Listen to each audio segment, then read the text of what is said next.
Today we're going to talk about Darron Thomas, quarterback from Oregon. Kind of one of those forgotten guys, man. Came in after Dennis Dixon, came before Marcus Mariota. He also made probably one of the most ill-advised moves when it comes to the NFL draft. Now, obviously, we're going to get into that way later in the story. I do want to stop and say real quick, man, thank y'all so much for all the support on the channel. We've been doing amazingly, man. Thanks to all the OG subs, thanks to all the new subs. We're approaching 90,000 and we're officially on that 100,000 subscriber grind. So if you're brand new, man, make sure you click the subscribe button. If you've maybe seen a few of the videos but you're not sure if you want to sub yet, go ahead, sub, man. I got you. Anyway, without further ado, let's go ahead and jump to the video.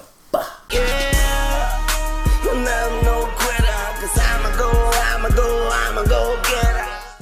Alright, now before we jump into the video, I want to give a quick shout out to today's video sponsor, SeatGeek. SeatGeek is an app that has access to tickets from all over the internet, and they give that access to you right at your fingertips, making buying simple. They put a score of 1 to 100 on each ticket, letting you know the quality of the deal that you get. One of the doper features is you can preview the view from any seat that you may be selected. That way you already know what it's gonna look like before you even get there. So if you plan on attending any game, click the link in the description, download the app, and make sure you use my code FlemLo for $20 off your first purchase. Now, Darron Thomas grew up in H-Town, and we already know football is a pretty big deal in Texas. Now, most kids who have played football grow up, and even kids who haven't played football, grow up wanting to play quarterback. I mean, it's like the premier position in all of sports. Let's keep it a buck. I play receiver, but I could say that. I mean, to be the quarterback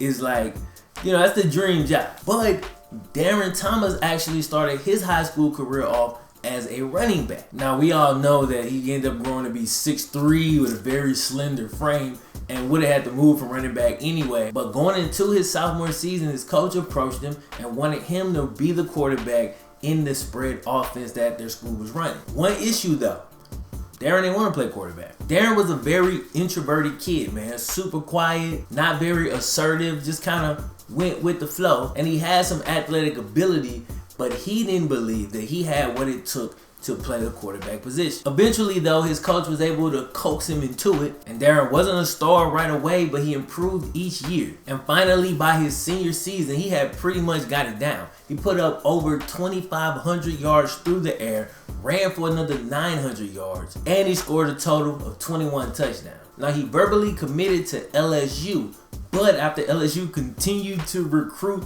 quarterbacks, I mean, they was constantly signing them, bringing them in, Darron decided to decommit. I mean, he had offers to Florida, Miami, Nebraska, Missouri. He had a lot of options, so he didn't need to go to LSU and be buried on the depth chart. Ultimately, Darron decided to go to Oregon, man. They had just lost Dennis Dixon, and Darron was ready to step in and beat a man right away. But not so fast, man. Darron actually wouldn't take over the team until his redshirt sophomore year. Fun fact, Darron didn't even redshirt as a freshman. That actually happened his second year. Here's what happened, right? So when Darron got to Oregon in 2008 as a true freshman, Jeremiah Masoli was actually the starting quarterback. Oregon jumped out, won their first 3 games, but during the 4th game versus Boise State, Masoli actually suffered a concussion. They put the backup quarterback in and he was not ready. At halftime, Oregon found themselves trailing by 18 points. I mean, my boy Kellen Moore and them, bro, they hung up 24 points on them in the second quarter alone. Oregon was down 24, and they decided, let's give a true freshman a look. Darron, man, a few months removed from high school, stepped in,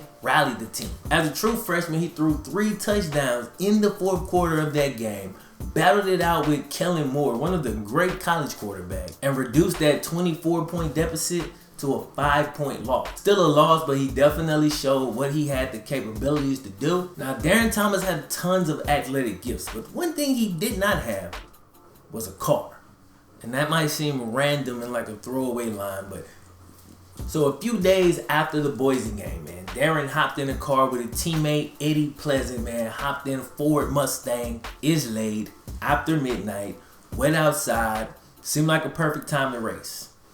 Eddie Pleasant crashes the car, injures a lady that was in the other vehicle, has to have 75 stitches himself. Fortunately for Darron, he's able to get out of the situation with only a bruised arm. After that, Darron's mom, who wasn't well off, man, she saved up and she bought him a brown Chevy Malibu. Now, Darron, like a lot of kids, was a little bit ungrateful. He felt like it was kind of a girl car. I mean, I'm sure he was grateful, but you know what I'm saying? He was like, I'm saying, you know what, thank you. You know what I'm saying? But mom sent the message loud and clear.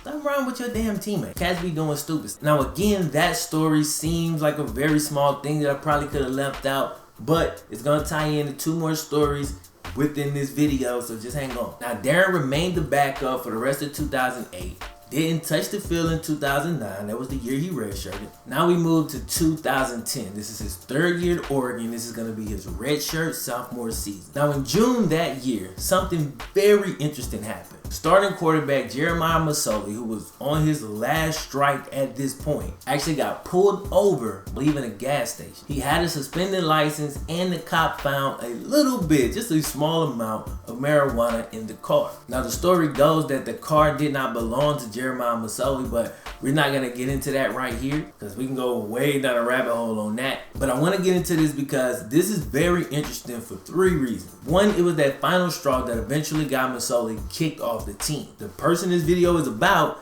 Darron Thomas, was the backup, so with Masoli gone, he would now step into the starting role. The most interesting of it all, the passenger in that vehicle, yeah, Darron Thomas himself, once again finds himself in the passenger seat of a vehicle and tied to a bad situation. Now again, Darron got the Malibu at this point, but I suppose you got all these teammates, man. You end up riding with people to places or whatever like that. But like I say, second time in a vehicle with a teammate, things go wrong. And again, the reason it was a big deal, suspended license, weed in the car, and Masoli had already been in trouble multiple times, but most recently before that, he had a burglary situation that he was involved in. Now, Chip Kelly actually decided not to suspend Darron. He said he wasn't going to suspend somebody for being a passenger in a vehicle. There were no charges against Darron, and so he was good to go. He skated by on that one because a lot of times, you know, if you're in the car, they'll find a way to kind of tie you in. Either way, Darron Thomas was now the new starting quarterback for the Oregon Ducks, and after 12 games as a starter, the only loss Darron had on his record was that near comeback from his freshman season. He threw for just under 2,900 yards, 30 touchdowns, and led Oregon to a perfect 12-0 record and a national championship appearance. Now as a freshman, he had faced Kellen Moore, who was a phenomenal college quarterback, but now on the biggest stage, he was going against a beast, a Heisman-winning Cam Newton and a beastly Auburn team. Darron threw for 363 yards and 2 touchdowns in that game, but he also threw for 2 interceptions. Now, Nick Fairley and that Auburn defense wasn't no joke. They made it pretty difficult for Oregon, but due to some creative play calling, they was able to stay in it. Now, Darron actually led a game-tying drive, man, late in the 4th quarter. The Michael James scores the touchdown, and then Darron just makes a video game play for the 2-point conversion, man. Bad snap, catches it with one hand, then throws the ball across his body, across the field for the completion and the 2-point conversion to tie up the game. If Oregon wins that game, that is an extremely memorable play. But what happened next pretty much erased that play from the majority of people's memory. Michael Dyer ends up putting the game away. Auburn gets a chip shot field goal, and the game's over. Now in 2011, before the start of his redshirt junior year, Darron once again decides to ride in the car with a teammate. Now, I know he's riding in cars with teammates more than just these 3 times, but every time something goes down, bruh. This time, he's riding with cornerback Cliff Harris. The cop pull him over and asks, yo, who's got the marijuana? Cliff says, we smoked it all. But I don't know, man. I mean, like, law of averages. Like, Darron couldn't have been innocent in all these situations. I mean, come on, man. I guess it's possible, but it's not probable. Y'all let me know. What y'all think in the comments section? Y'all think Darron was pretty much always doing the right thing, but just found himself in bad situations? Or was he doing not the right thing,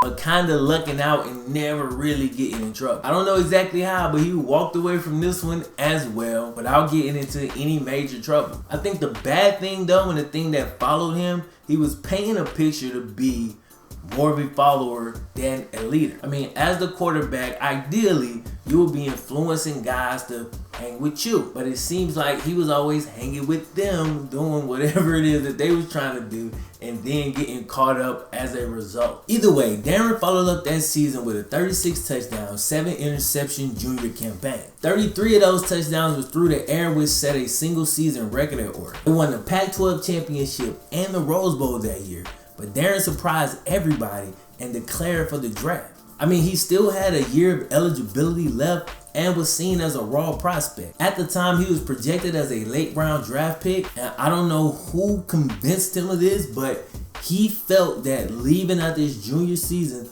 was his best opportunity to be drafted. He felt it was a light quarterback draft, which technically it was, but Darron was ranked as the 17th best quarterback in the light quarterback draft. Now here's the deal. Only 11 quarterbacks was drafted that year. So needless to say, number 17 on the list of 11, they never got to him. Not only that, but he didn't even get picked up in free agency. Probable reasons. He wasn't a very assertive guy and wasn't seen as a leader. He had shown poor judgment multiple times in the past, although he had escaped, big time trouble. He was seen as a bit of a game manager, even though he was a good game manager. His throwing motion needed some work, and as I sit here and go through all of this stuff, I'm like, bruh, there have been prospects taken that look way worse than this on paper. Now, I will say he only ran a 4.8 40. His open field athleticism wasn't as good as you might hope for a quarterback who wasn't seen as a pure thrower. But I gotta be honest, I feel like he still should have at least gotten a shot. I ain't saying that he should have got drafted like high,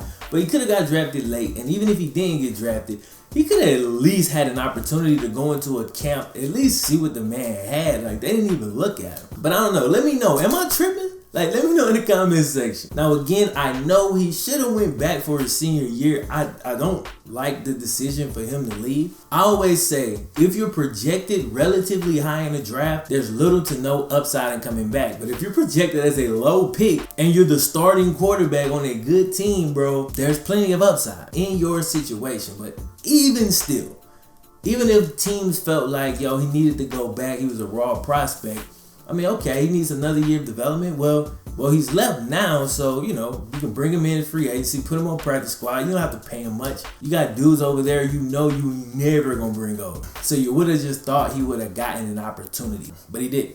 Anyway, Darron's dream was to play pro ball. He still was able to achieve that dream. He played in the CFL, the Arena League, indoor football, and he's actually still currently playing indoor football. So he definitely hasn't given up on football. I watched one of his more recent interviews, and he wants to go into coaching when he's done playing. And I am a person that believes that everything happens for a reason, but in this case, it's kind of hard for me not to be like, damn, bro. You know what I mean? Because I just feel like had he gone back for his senior year, his life would be a lot different right now. Even if he did end up being a bust in the league, man, getting drafted 3rd, 4th round, he would have made a lot more money in that first year than he's probably made in his entire pro football career playing the CFL and Arena League. Anyway, as you can see in the story, Darron put himself in a lot of situations by just going with the flow. So the thing that we can learn from this is that in your life, you gotta be in the driver's seat, man.